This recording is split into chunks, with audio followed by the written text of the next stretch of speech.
when death's door is about to open. There are over 450,000 children born out of wedlock in the United States each year, and over 1.5 million teenagers enter penal institutions for car thefts and other crimes. These personal tragedies could in many instances be avoided if A, the parents learned how to employ suggestion properly, and B, if their sons and daughters were taught how effectively to use spiritual self-suggestion. Through the proper use of suggestion, these young people could be motivated to develop inviolable moral standards through their own conscious autosuggestion, and they would know how to neutralize or repel the undesirable suggestions of their associates in an intelligent manner. Of course, every individual responds to unconscious autosuggestion throughout his life more often than he does to conscious autosuggestion. In such instances, he responds to habit and the inner urge of the subconscious. When a man with PMA is faced with a serious personal problem, self-motivators flash from the subconscious to the conscious to aid him. This is especially true in times of emergency, especially when death's door is about to be opened. Such was the case with Ralph Wepner of Toowoomba, Queensland, Australia, one of our PMA Science of Success course students. It was 1:30 in the morning. In a small hospital bedroom, 2 nursing sisters were keeping vigil beside Ralph's body. At 4:30 the afternoon before, an emergency call had been made to his family to rush to the hospital. When they arrived at his bedside, Ralph was in a state of coma as the result of a severe heart attack. The family was now out in the corridor, each one worrying or praying in his own special way. In the dimly lit bedroom, 2 nursing sisters worked anxiously, one on each wrist, trying to feel a pulse beat. Because Ralph had not come out of the coma during this entire 6-hour period, and the doctor had done all that he felt he could, the doctor had left the room. He had gone to visit one of his other hospital patients, who was also in a critical condition. Ralph couldn't move, talk, or feel anything. Yet he could hear the voices of the sisters. He could think quite clearly during portions of this period. He heard one sister excitedly state, "He's not breathing. Can you pick up a beat?" The answer was, "No." Again and again he heard the question and answer, "Can you now pick up a beat?" "No." "I'm all right," he thought, "but I must tell them. Somehow I must tell them." At the same time, he was amused at the sisters for being fooled like that. He kept thinking, "I'm quite all right. I'm not going to die. But how? How can I tell them?" And then he remembered the self-motivator he had learned. You can do it if you believe you can. He tried to open his eyes, but it seemed the more he tried, the more he failed. His eyelids wouldn't respond to the command of his will. He tried to move his arm, his leg, his head, but he couldn't feel any reaction at all. In fact, he didn't feel a thing.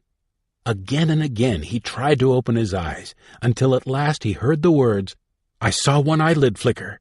He's still there." I felt no fear, Ralph says, and still thought how amusing it was. Periodically one sister called to me, "Are you there, Mr. Wepner? Are you there?" To which I would try to respond by moving my eyelid to tell them that I was all right. I was still there. This went on for a considerable time, until through constant effort, Ralph was at last able to open one, then both eyes. It was then that his doctor returned. With wonderful skill and persistence, the doctor and nurses brought him back to life. Hidden persuaders. But it was the autosuggestion, "You can do it if you believe you can," that he had memorized from the PMA Science of Success course that helped to rescue him when he was at death's door. Now, the books we read and the thoughts we think affect our subconscious minds. But there are also unseen forces that likewise have powerful effects even though they are subliminal, below the realm of consciousness. These unseen forces can be from known physical causes or from unknown sources. Before discussing the unknown, let's illustrate with an example that is now common knowledge since the publishing of Hidden Persuaders by Vance Packard. The story first appeared in American newspapers and later was picked up in magazines. Let's consider a report that appeared in a leading national magazine on the subject of subliminal advertising. The report tells of an experiment conducted in a New Jersey movie theater, in which advertising messages were flashed on the screen so fast that the viewers were not consciously aware of them. During a period of 6 weeks, more than 40,000 persons unknowingly became subjects of this test while attending the theater. Flashed on the screen by a special process that made them invisible to the naked eye were 2 advertising messages concerning products that were available in the theater lobby. At the end of the 6 weeks, results were tabulated. Sales of one of the products had soared over 50%, while sales of the other product rose almost 20%. The inventor of the process explained that although the messages were invisible, they still had taken effect on many in the audience because of the ability of the subconscious mind to absorb impressions that are too fleeting to be registered consciously. When the story appeared in the press, the public was horrified by this attempt to channel our thinking habits, our purchasing decisions, and our thought processes by the use of subliminal suggestion. People were afraid. They feared brainwashing in its most subtle form. Yet it is amazing to us that someone didn't take the PMA approach. Subliminal suggestion can be employed for desirable objectives too. Everyone knows that power can be used for evil or for good, depending upon how it is directed. Now that the experiment has proved its purpose, it doesn't take much imagination to see what the beneficial results to the viewers would be should the following self-motivators be flashed on a movie screen. God is always a good God. Day by day, in every way, through the grace of God, you are getting better and better. Have the courage to face the truth. What the mind of man can conceive and believe, the mind of man can achieve with PMA. Every adversity has the seed of an equivalent or greater benefit for those who have positive mental attitude. You can do it if you believe you can. This would be a PMA approach provided, of course, the consent of the audience was obtained in advance. Another illustration of a known physical force affecting the subconscious mind can be shown by the effect of radar on navigators. Why did the SS Andrea Doria and the SS Volchum sink? When the Andrea Doria, captained by Pierre Clement, and the Stockholm, under Captain H.O. Nordenson, collided approximately 50 miles off Nantucket Island, 50 persons died. The Andrea Doria was sighted by the radar operator of the Stockholm when they were 10 miles apart. The Grace Line luxury liner the Santa Rosa, under Captain Frank S. Siwick, collided with the tanker Volchum on March 26, 1959, 22 miles off the New Jersey coast. 4 crewmen were killed. Second mate Walter Wells, the radar operator on the Santa Rosa, claimed he had made 2 plottings of the tanker Volchum's course. No satisfactory explanation of the true cause of these collisions has resulted from the investigations in either of these instances. Could the waves from the radar instruments have been the real cause? Perhaps Sidney A. Schneider has the answer. As a young teenager, Sidney A. Schneider of Skokie, Illinois, became interested in hypnotism when he observed his older brother, a university student, successfully place his first subject under hypnosis. Sidney became an expert hypnotist.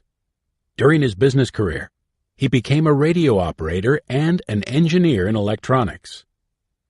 In the Second World War, Sidney Schneider was a vital part of the system known as IFF, Information, Friend or Foe. His job was to see to it that every ship leaving our country was equipped with radar. He noticed that radar operators sometimes went into a trance. They weren't aware that they had been in a trance when they came out of it.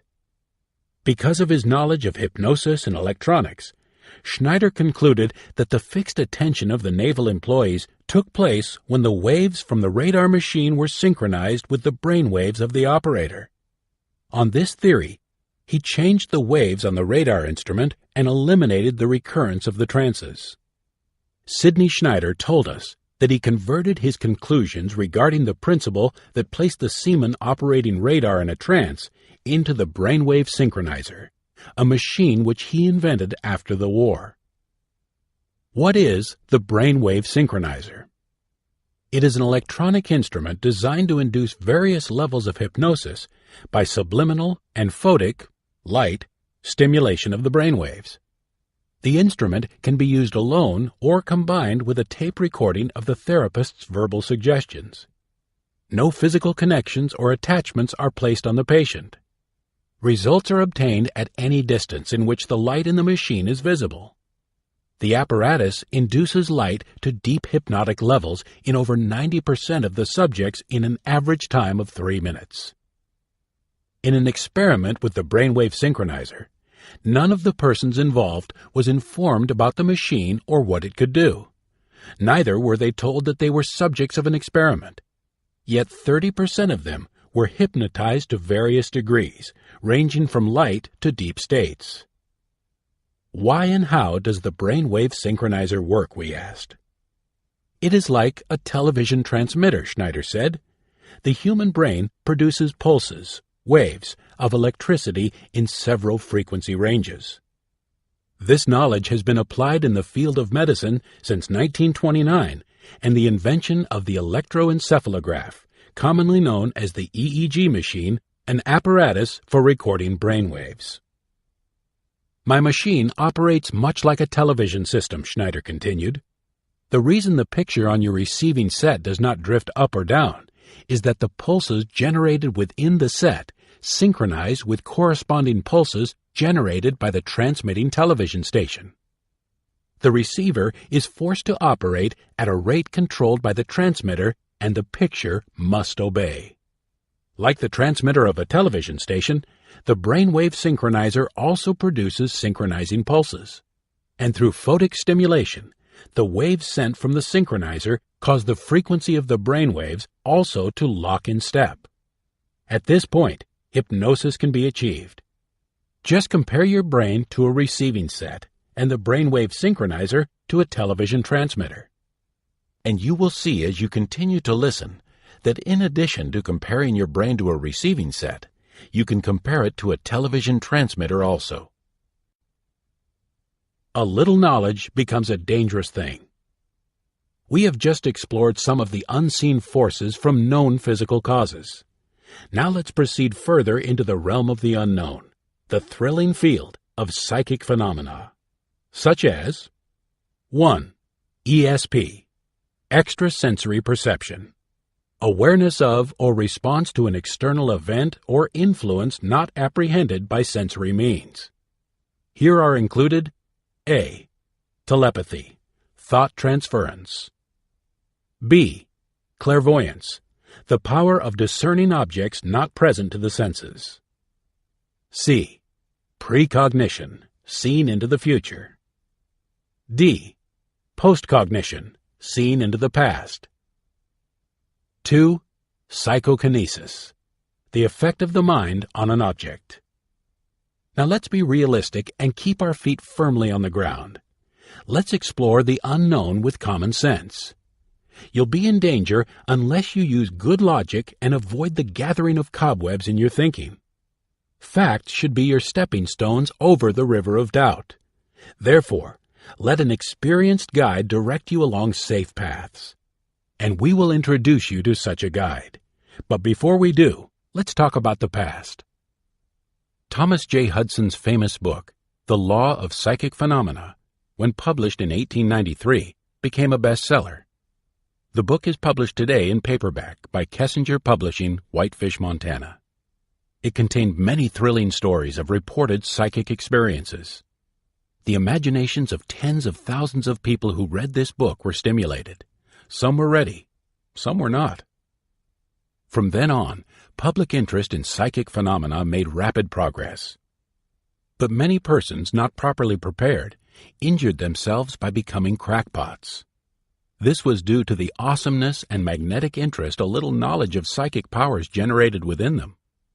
There is a noticeable tendency of some persons who are not properly educated and mature in their thinking, and not very well adjusted emotionally, to become fascinated with this intriguing study. It is easy to understand why so many religious leaders, scientists, and persons responsible for the welfare of the people found the study of psychic phenomena an anathema. 1. Imaginations ran rampant and threatened the sanity of the people. 2. Fact and fiction seemed to be indistinguishable. 3. Hypnotism by amateurs and vaudeville entertainers, as well as the trickery and frauds practiced by fakirs, mediums, and charlatans, abused the minds of the public. 4. Basic religious principles were twisted in a direction that led to evil. Anything associated with psychic phenomena became repellent. It was taboo. In spite of the dangers, taboos, and social or professional ostracism, there were courageous, honorable men with good common sense who had the courage to explore for the truth. But it remained for the long, courageous fight of Dr. Joseph Banks Rhine, formerly of Duke University, inspired and assisted by his wife, Dr. Louisa E. Rhine, to clothe the study of psychic phenomena with respectability. This is due to the impeccable character of Dr. Rhine and to his 30 years of controlled laboratory experiments based on mathematical laws. His task was a difficult one because spontaneous psychic phenomena are not apt to occur in a laboratory. Such phenomena occur when least expected, and most often when a person is under the greatest emotional strain or possessed of an intensified obsessional desire, often simultaneously with the death of a loved one. Westinghouse invests in ESP communication. It is apparent that any writer on the subject of psychic phenomena today endeavors to have the protection of a part of the cloak of Dr. Rhine's respectability by referring to Dr. Rhine and Duke University to make his own theories digestible. We are no exception. We urgently suggest that if you are interested further, you read The Reach of the Mind and other books of which Dr. Rhine is the author or co-author. Our recommendation: let Dr. Joseph Banks Rhine be your guide. And how successful has Dr. Rhine's work been in breaking down the resistance to investigation and belief in these strange mind powers? A fair test, it would seem to us, lies in the fact that hard-headed businessmen are convinced and are making experiments of their own. In an interview, Dr. Peter A. Castruccio, director of the Westinghouse Astronautics Institute, confirmed that Westinghouse scientists are engaged in research to find a means of using telepathy and clairvoyance for long-distance communication. Dr. Castruccio, too, had many lengthy visits with Dr. Rhine before a decision was reached to engage in this great experiment. And will the search for ways and means to harness telepathy and clairvoyance and make them commercially feasible be successful? Let us answer this as follows. Not too long ago, people were scoffing at ideas that were unbelievable to them then, but are taken for granted today. A. Matter being turned into energy and energy into matter. B. The breaking of the atom. C. Man-made satellites. D. Jet power, or E. Everyday necessities like television, for example. And what about the electronic computer that was designed from the human computer, the human brain, and the nervous system? Everyone was conceived, believed, and achieved by men with PMA. Machines that operate with the speed of light, 186,300 miles per second.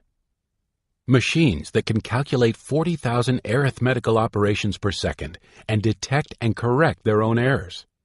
Machines that became a reality because man built into them electrical circuits which in many respects function like the known electrical activity of the nervous system of your own physical body.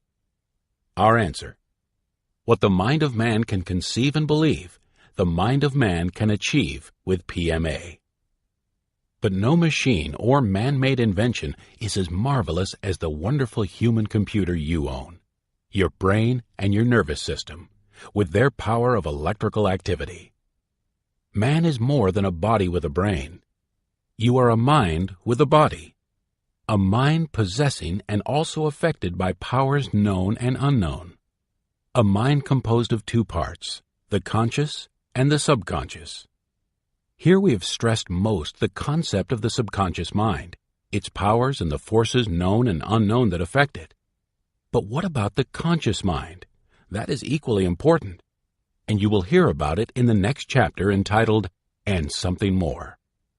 Now, if your reaction to what you have heard has not given you an insight on how you can turn the right knob or push the right button to get what you want from the machine you own, dare to explore the powers of your mind. Be guided by pilot number 4, and something more. Pilot number 4, Thoughts to Steer By. 1. You are a mind with a body. Your body is an electrical machine. Your brain is a mechanism that is an electrical marvel. 2. Your mind has two parts, the conscious and the subconscious. They work together. 3. Conscious autosuggestion and self-suggestion are synonymous and are contrasted with the word autosuggestion, an unconscious activity. Autosuggestion automatically sends messages from the subconscious to the conscious mind as well as to parts of the body. The subconscious mind is the seat of habit, memory, inviolable standards of conduct, etc. 4. Day by day, in every respect, I am getting better and better. Self-affirmations repeated with frequency, rapidity, and emotion affect the subconscious mind and cause it to react. Bill McCall acquired wealth through the use of self-suggestion. 5. Coué's great discovery was, you can use healthful, positive suggestions to help yourself, and you can also refrain from negative, harmful suggestions. 6. Learn to use the proper suggestion in influencing others. Learn to employ the right conscious autosuggestions. When you do, you can have physical, mental, and moral health, happiness, and success. 7. You can do it if you have PMA and believe you can. 8. Hidden persuaders. Take the PMA approach. 9. Your brain sends out energy in the form of brain waves, and this energy is power which can affect another person or an object. 10. A little knowledge may be a dangerous thing. Dare to explore the powers of your mind. When you enter the dangerous, unexplored territory of psychic phenomena, let Dr. Joseph Banks Rhine be your guide. Day by day, in every way, through the grace of God, I am getting better and better through PMA. Chapter 5. And Something More. Have you sincerely tried and still failed? Perhaps you failed because there was something more that was needed to bring you the success you were seeking. Euclid's axiom says, the whole is equal to the sum of all the parts and is greater than any of its parts. This can be rated, assimilated, and applied to every result or achievement. Conversely, any part is smaller than the whole. Therefore, it's important that you add all the necessary parts to complete the whole. A negative mental attitude is one of the primary causes of failure. You may be needlessly ignorant of facts, universal laws, and powers. You may know many of them but fail to apply them to a specific need. You may not know how you can affect, use, control, or harmonize with powers known and unknown. When you seek success with PMA, you keep trying. You keep searching to find something more.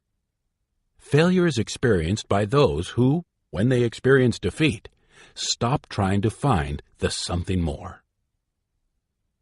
It's easy when you learn the something more and experience the know-how. Give a puzzle to a child, and he may not solve it. If he keeps trying and learns how to solve it, he can then work it quickly. You aren't a child, but perhaps there are several of life's puzzles you would like to solve. You can solve them more easily with PMA. For example, there once was a songwriter who wrote a song but couldn't get it published. George M. Cohan bought it and added something more. The something more made George M. Cohan a fortune. He merely added 3 little words: hip hip hooray. Thomas Edison tried more than 10,000 experiments before he developed a successful incandescent lamp. But after each defeat, he kept searching for something more until he found what he was looking for. When the unknown became known to him, innumerable electric light bulbs could be manufactured. It was necessary only to apply the universal laws that had always existed, but which had not been previously recognized as applicable for the specific invention. There are many cures and preventatives for diseases, but at a given time they may be unknown. The medical preventative for polio was unknown until Dr. Jonas Edward Salk used principles of universal law that were previously not applied by the medical profession for the prevention of this dreaded disease. You may make $1 million by employing a success formula. If you lose your money, you can make another million, and even more. That is, provided you know the formula and apply it. Suppose you didn't recognize the formula that helped you make your first million. You may fail in your second attempt because you deviate from the principles of success that are applicable. On your second attempt, you may need to make adjustments for changing conditions, but the principles will remain the same. Orville and Wilbur Wright succeeded in flying because they added something more. Many inventors came exceedingly close to inventing the airplane before the Wright brothers. The Wright brothers used the same principles that were employed by the others, but they added something more. They created a new combination, so they succeeded where all others failed. The something more was rather simple. They attached movable flaps of a particular design to the edges of the wings so the pilot could control them and maintain the plane's equilibrium. These flaps were the forerunners of the modern aileron. You'll notice there's a common denominator to all these success stories. In each case, the secret ingredient was the application of a previously unapplied universal law. That made the difference. So if you are standing on the threshold of success without being able to pass over, try adding something more. It needn't be much. The words hip hip hooray were all it took to make a hit tune. Tiny flaps were all it took to make an airplane fly after others failed. It isn't necessarily the quantity of something more, but the inspired quality that counts. Why did the Supreme Court decide that Alexander Graham Bell invented the telephone? Many persons claim to have invented the telephone before Alexander Graham Bell. Among those who held prior patents were Gray, Edison, Dolbear, McDonough, Van der Waide, and Race. Philip Race was the only one who apparently came close to success. The little difference that made the big difference was a single screw. Race didn't know that if he had turned one screw 1/4 of a turn, he would have transformed interrupted current into continuous current. Then he would have been successful.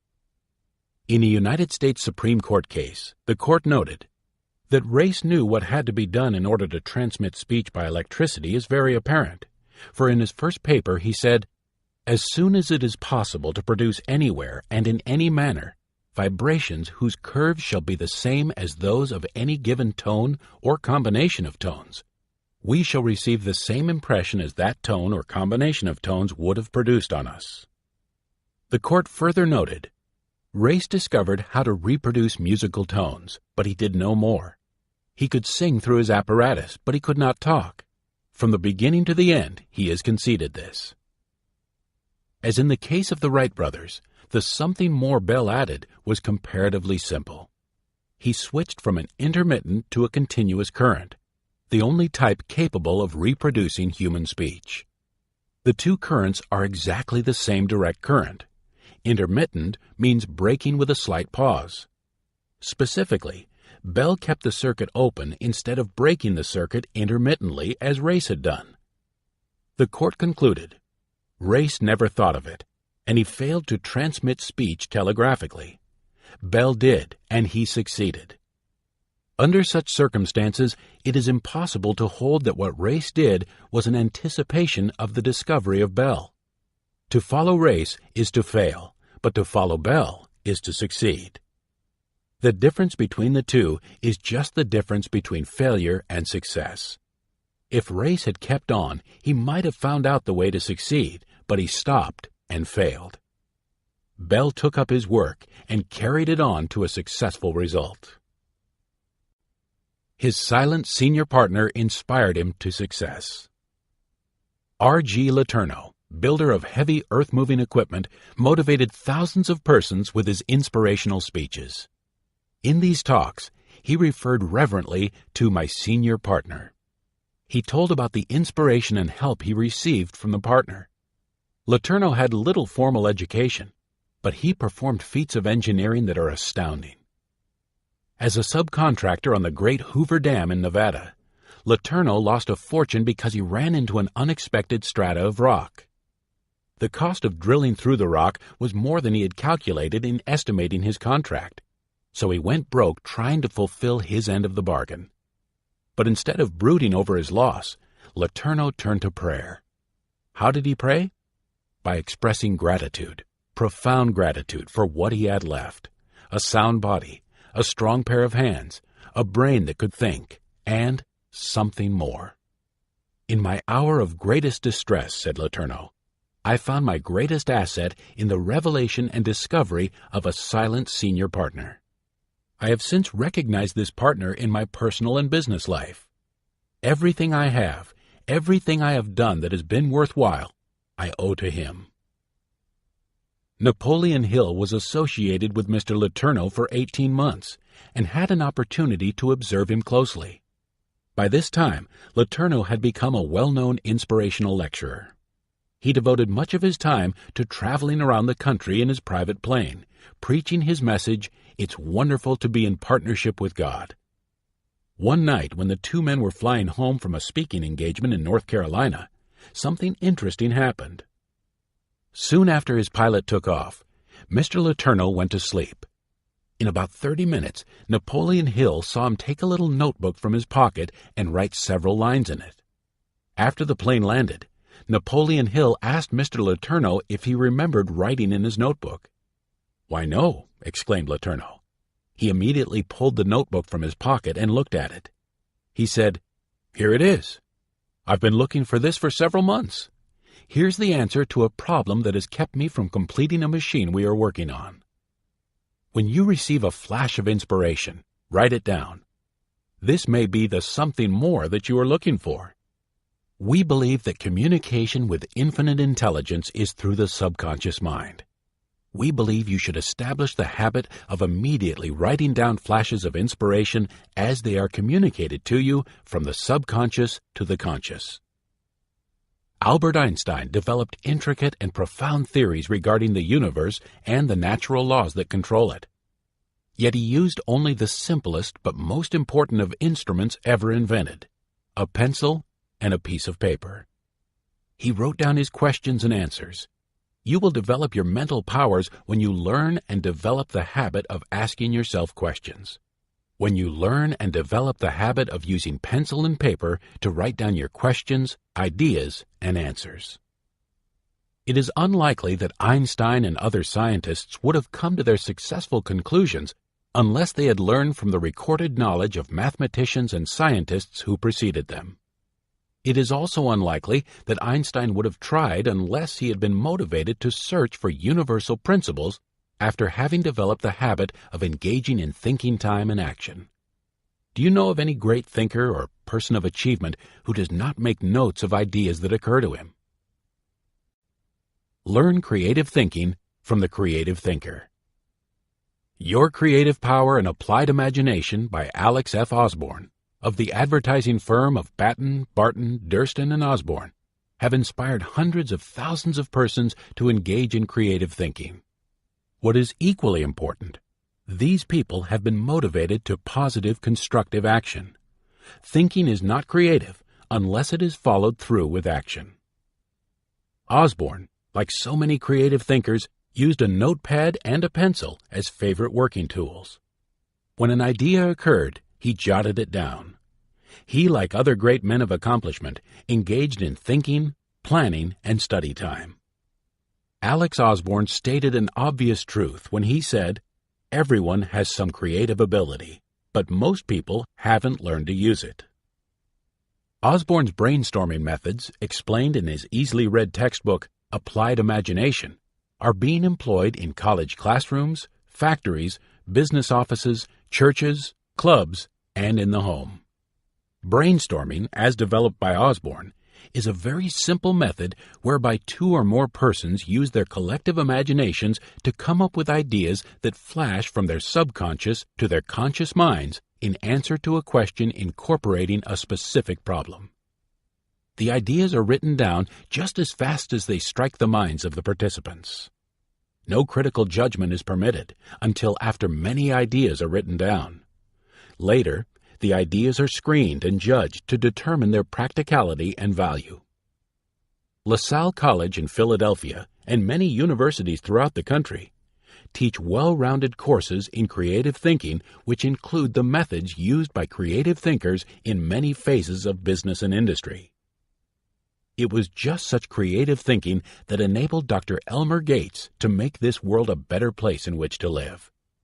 Dr. Gates was a great American teacher, philosopher, psychologist, scientist, and inventor.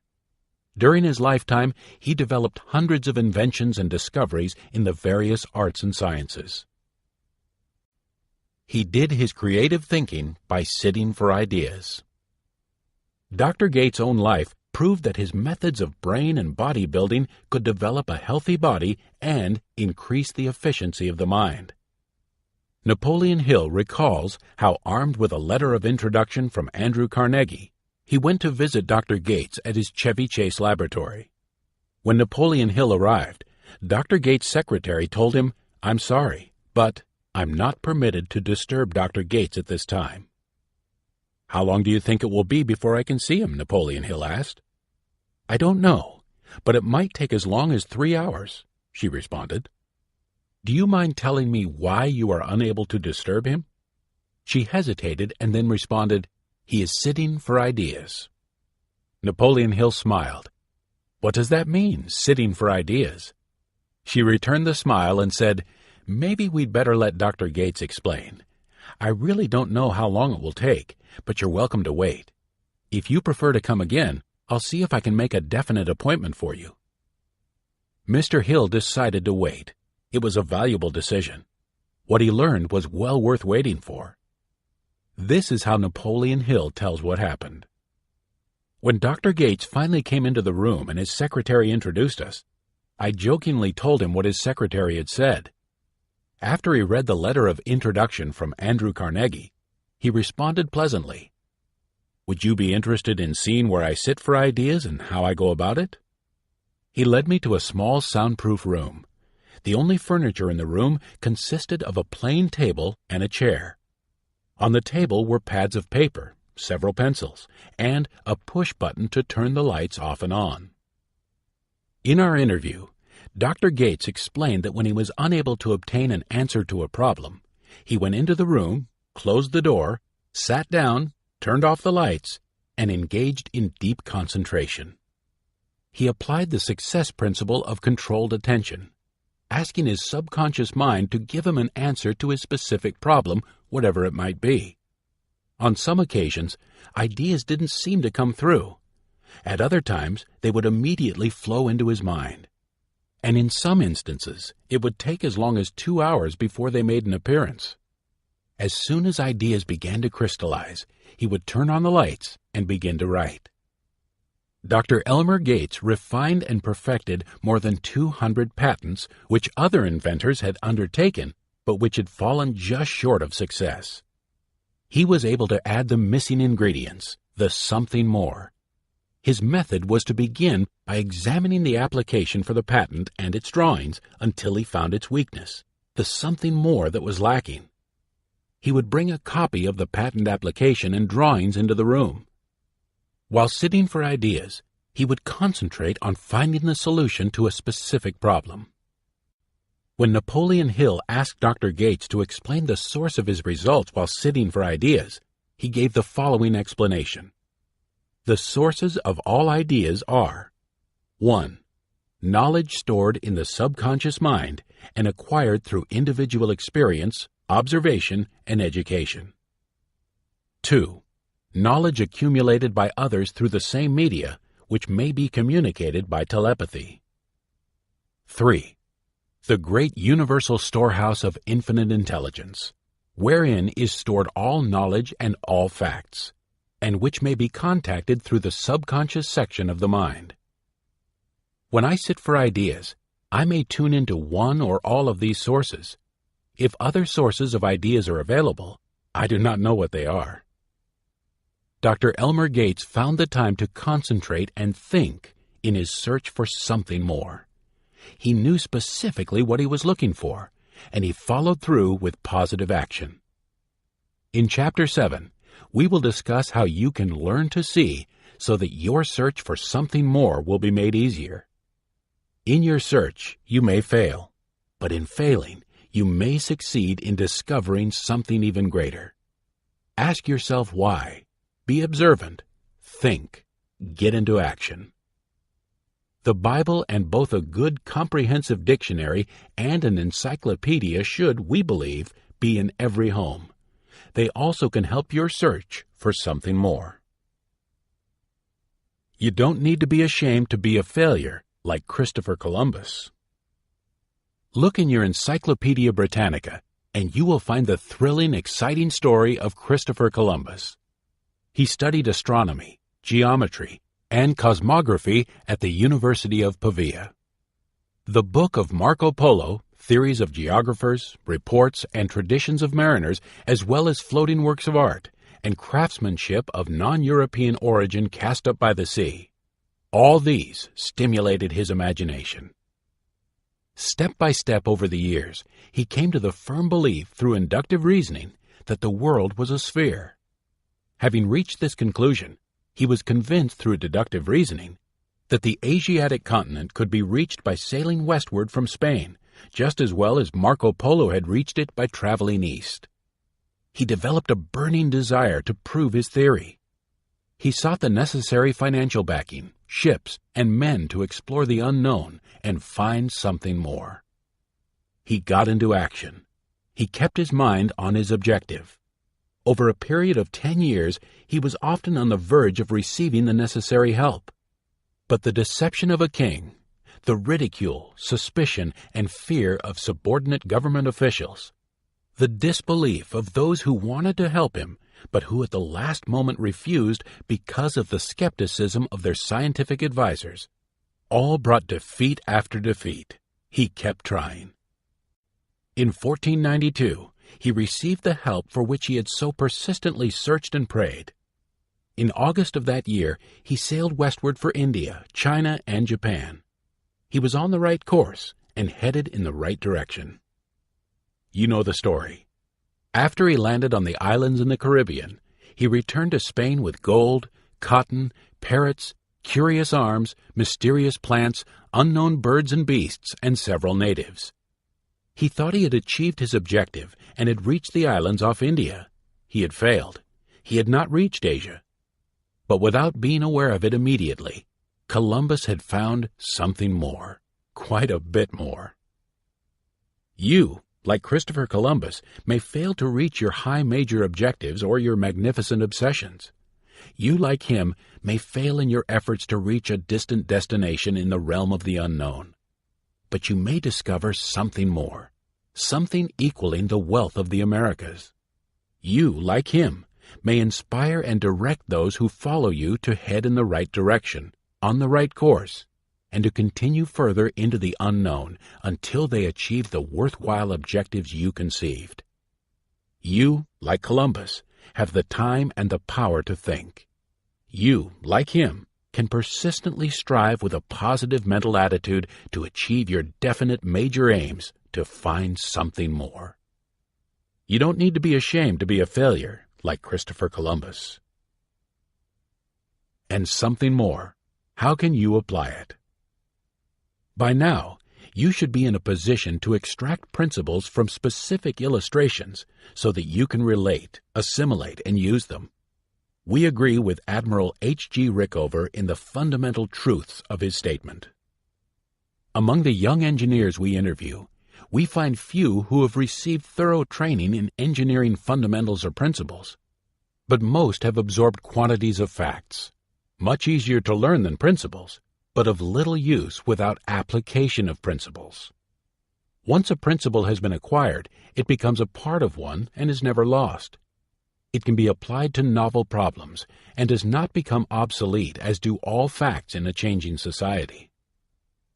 Learn the principles. Apply them. If you're not making satisfactory progress toward achieving your aims, look for the something more. It may be known or unknown, but you'll find it if you take the necessary time to study, think, plan, and search for it. Now, this chapter would not be complete without reference to cosmic habit force. Use cosmic habit force is one of the 17 success principles. And the concept of cosmic habit force is easy to understand, for it is a name that we have given to applied power of any natural or universal principle or law, known or unknown. Cosmic habit force can be simply defined as the use of universal law, whether it is known or unknown to you. As an example, it's easy to understand that when an object falls to the ground, the law of gravity is being applied, and therefore, if you want an object to fall from a given height, you use cosmic habit force, and in this particular instance, the law of gravity. But the law of gravity, or any other law, is not in itself a power. Yet when you properly use the principle, then power is employed according to universal law. And thus, the breaking of the atom, every invention, every chemical formula, every psychic phenomenon, every individual action and reaction, be it physical, mental, or spiritual, is the result of the use of natural law. For every result there is a cause, and the result is brought about through the use of cosmic habit force. Again, man is a mind with a body, and he can think. It is through thinking that he learns how to use cosmic habit force, and his thinking can bring the thoughts he thinks into reality. This concept is not difficult to comprehend, for in 1900, Albert Einstein gave to the world his now famous formula E equals mc squared. This formula explains the relationship between energy and matter. When matter approaches the speed of light, we call it energy, and as the velocity slows down to zero, it remains matter. In the formula, E is energy, m is mass or matter, and c represents the velocity of light. And thus we see that Einstein's formula is a word symbol of one of the laws of cosmic habit force. And by understanding and applying this formula, man has been able to turn matter into energy and energy into matter, and to use atomic power for constructive purposes, such as to light an entire city, to power ships, or even for such everyday affairs as to develop heat for cooking. And something more. We can now see that because matter and energy are the same thing, everything in the universe is related. Now, you've got a problem? That's good. And you'll learn in the next chapter how to adapt many of the lessons learned in this chapter to your own life. And then you will be able to successfully meet the problems created by the universal law of change, which, like all natural law, is the result of cosmic habit force. Pilot number 5. Thoughts to steer by. 1. And something more. What does the important principle contained in this chapter mean to you, and how can you apply it? 2. If you have failed in an endeavor, could it be because you lack something more? A missing number for a correct winning combination for success. 3. The whole is equal to the sum of all the parts and is greater than any of its parts. Are any missing parts keeping you from success? 4. The little difference between success and failure is often something more. Hip hip hooray, a movable wing flap, a quarter turn of a screw. 5. Are you in partnership with your silent senior partner? 6. Use the simplest but most important of instruments ever invented, paper and pencil, to write down flashes of inspiration when they occur. 7. How does the technique of brainstorming differ from that of sitting for ideas? What is the value of each? 8. Use the success principle of controlled attention. 9. Don't be afraid to be a failure like Christopher Columbus. 10. Have you established the habit of learning fundamental principles? or do you merely absorb quantities of facts? 11. Do you understand and can you apply in your own experience the fundamental truths and principles of Admiral H.G. Rickover's statement? Among the young engineers we interview, we find few who have received thorough training in engineering fundamentals or principles, but most have absorbed quantities of facts, much easier to learn than principles, but of little use without application of principles. Once a principle has been acquired, it becomes a part of one and is never lost. It can be applied to novel problems and does not become obsolete as do all facts in a changing society. You don't need to be ashamed to be a failure like Christopher Columbus. Part 2. 5 Mental Bombshells for Attacking Success. Chapter 6. You've got a problem? That's good. So you've got a problem. That's good. Why? Because repeated victories over your problems are the rungs on your ladder of success. With each victory, you grow in wisdom, stature, and experience. You become a better, bigger, more successful person each time you meet a problem and tackle and conquer it with PMA. Stop and think about it for a moment. Do you know of a single instance where any real achievement was made in your life or in the life of any person in history that was not due to a problem with which the individual was faced? Everyone has problems. This is because you and everything in the universe are in a constant process of change. Change is an inexorable natural law. What is important to you is that your success or failure to meet the challenges of change are dependent upon your mental attitude. You can direct your thoughts and control your emotions and thus regulate your attitude. You can choose whether your attitude will be positive or negative. You can decide whether you will affect, use, control, or harmonize with the changes in yourself and your environment. You can ordain your destiny. When you meet the challenges of change with PMA, you can intelligently solve each problem with which you are confronted. How do you meet a problem with PMA? If you know and believe the first principal element of a positive mental attitude, God is always a good God, then you can effectively use the following formula and meet your problems. When you are faced with a problem that needs a solution, regardless of how perplexing it may be, 1. Ask for divine guidance. Ask for help in finding the right solution. 2. Engage in thinking time for the purpose of solving your problems. Remember that every adversity has the seed of an equivalent or greater benefit for those who have PMA. 3. State the problem. Analyze and define it. 4. State to yourself enthusiastically, "That's good." 5. Ask yourself some specific questions, such as A. What's good about it? B. How can I turn this adversity into a seed of equivalent or greater benefit? Or how can I turn this liability into a greater asset? 6. Keep searching for answers to these questions until you find at least one answer that can work.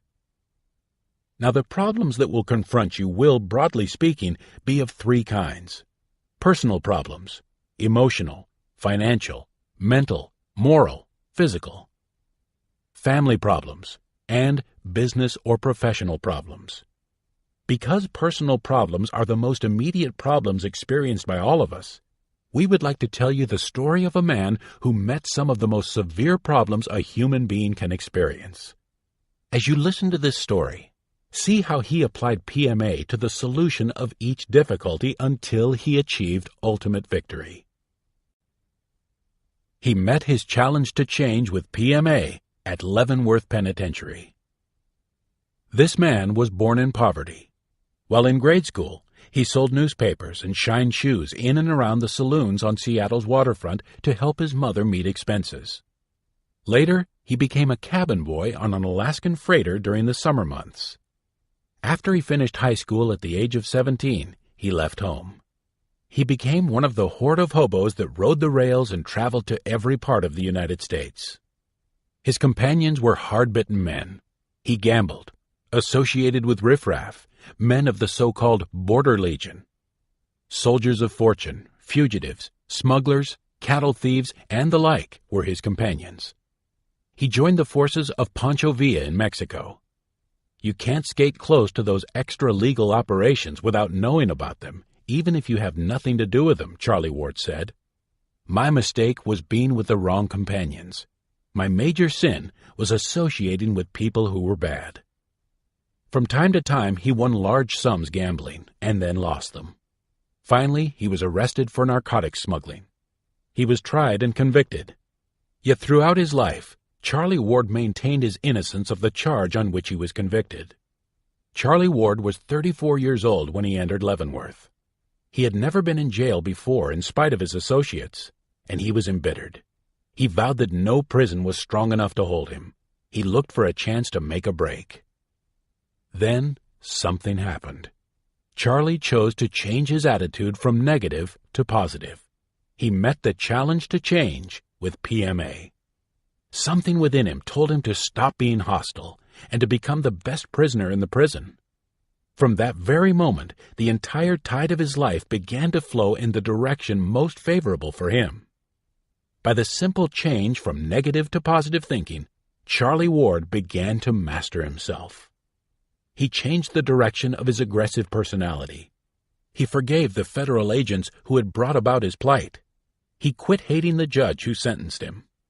He took a real good look at the Charlie Ward of the past, and he resolved to avoid the very appearance of evil in the future. He looked around for ways to make his stay in prison as pleasant as possible. First, he asked himself some questions, and for the first time in his adult life, he found his answer in books, particularly the book. In his prison cell, he began to read the Bible. He read it and reread it. Thereafter, and up to the date of his death at the age of 73, he read the Bible every day for inspiration, guidance, and help. Because of his change in attitude, and consequently in behavior, he began to attract favorable notice from the prison officials. And one day, a convict clerk told him that a trustee in the power plant was to be released in 3 months. Charlie Ward knew little about electricity, but there were books on electricity in the prison library, so he studied. He learned what these books could teach him.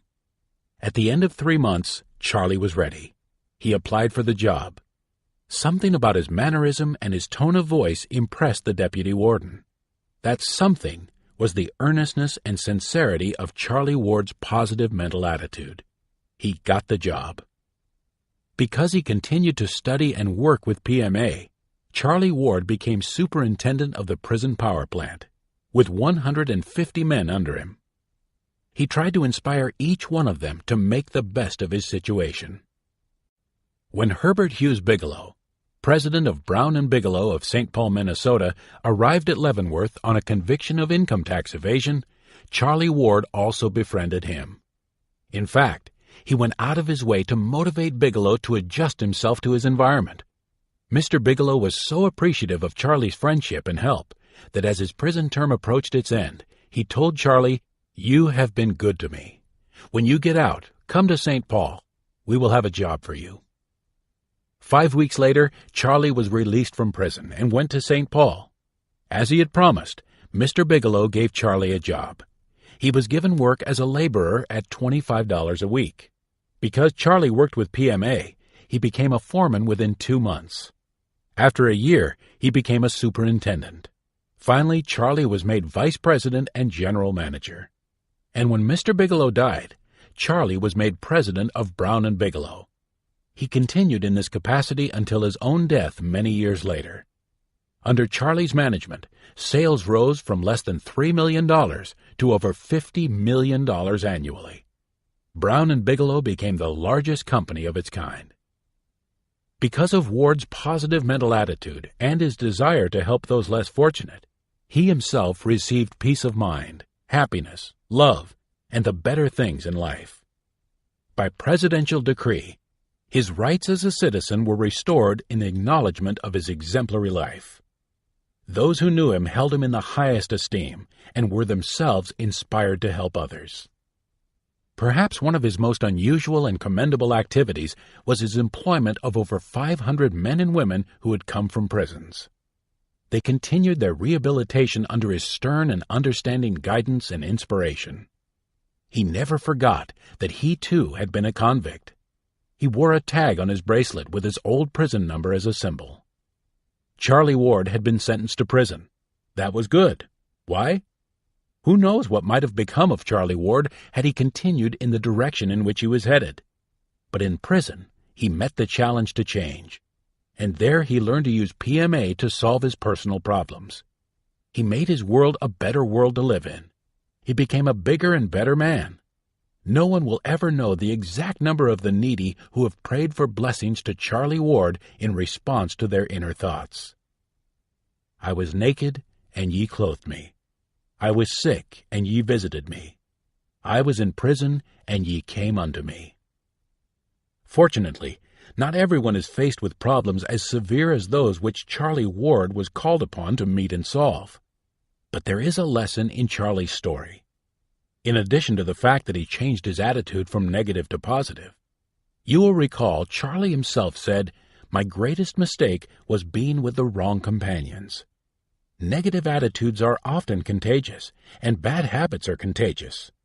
Let each of us look to our own associations and be certain to keep them on the highest possible level. One of the greatest services you can render to children is to motivate them to motivate themselves to select the right kind of friends and associates. Remember, vice is a monster of such awful mien, that to be hated needs but to be seen. Yet seen too oft, familiar with his face, we first endure, then pity, then embrace. Another force with which every human being has to contend, and which, if not met with PMA, can cause physical, moral, and mental destruction, is the power of sex. Sex presents the greatest challenge of change. Each human being has the power to choose for himself whether he will use the tremendous power of sex for good or for evil. Each human being must contend with the problems that will arise in his life because of sex. You can transmute sex into virtue or vice. One of God's greatest gifts to mankind is the power to procreate a human being. Sex is the means of procreation. It is power. Like all power, it can be used for good or for evil. Sex is a physical function of the body under the control of the subconscious and conscious mind. It is inherited. The physical sex organs, works of God, like all His creations, are good. The little difference that makes the big difference between the power of sex being a virtue or a vice is mental attitude. The inherent emotion of sex is one of the most powerful forces of the subconscious mind. The effects of its motivating power can be observed long before adolescence. This power blends with and intensifies the driving force of all other emotions. When it is in conflict with the will of the conscious mind, the power of imagination, as it affects the emotion of sex, has a tendency to win unless the conscious mind uses its power to affect, use, control, or harmonize with the powers of the subconscious. You have the power to choose. Choose wisely with PMA. Transmute sex into virtue. Thus you will win over one of the greatest problems you will ever have to face in your personal life, and you will be physically, mentally, and morally better. And what are the 7 virtues? Virtue is moral practice or action, moral excellence, rectitude, valor, chastity. The 7 virtues are prudence, fortitude, temperance, justice, faith, hope, and charity. 1. Prudence. The ability to govern and discipline oneself by the exercise of reason. 2. Fortitude. Strength of mind that enables a person to encounter danger or bear pain or adversity with courage. It is the possession of the stamina essential to face that which repels or frightens one, or to put up with the hardships of a task imposed. It implies triumph. Synonyms are grit, backbone, pluck, and guts. 3. Temperance. Habitual moderation in the indulgence of the appetites and passions. 4. Justice. The principle or ideal of just dealing or right action. Also conformity to this principle or ideal. Integrity. 5. Faith. Trust in God. 6. Hope. The desire with expectation of obtaining what is desired or belief that it is obtainable. 7. Charity. The act of loving all men as brothers because they are sons of God. It stresses benevolence and goodwill in giving and in the broad understanding of others with kindly tolerance.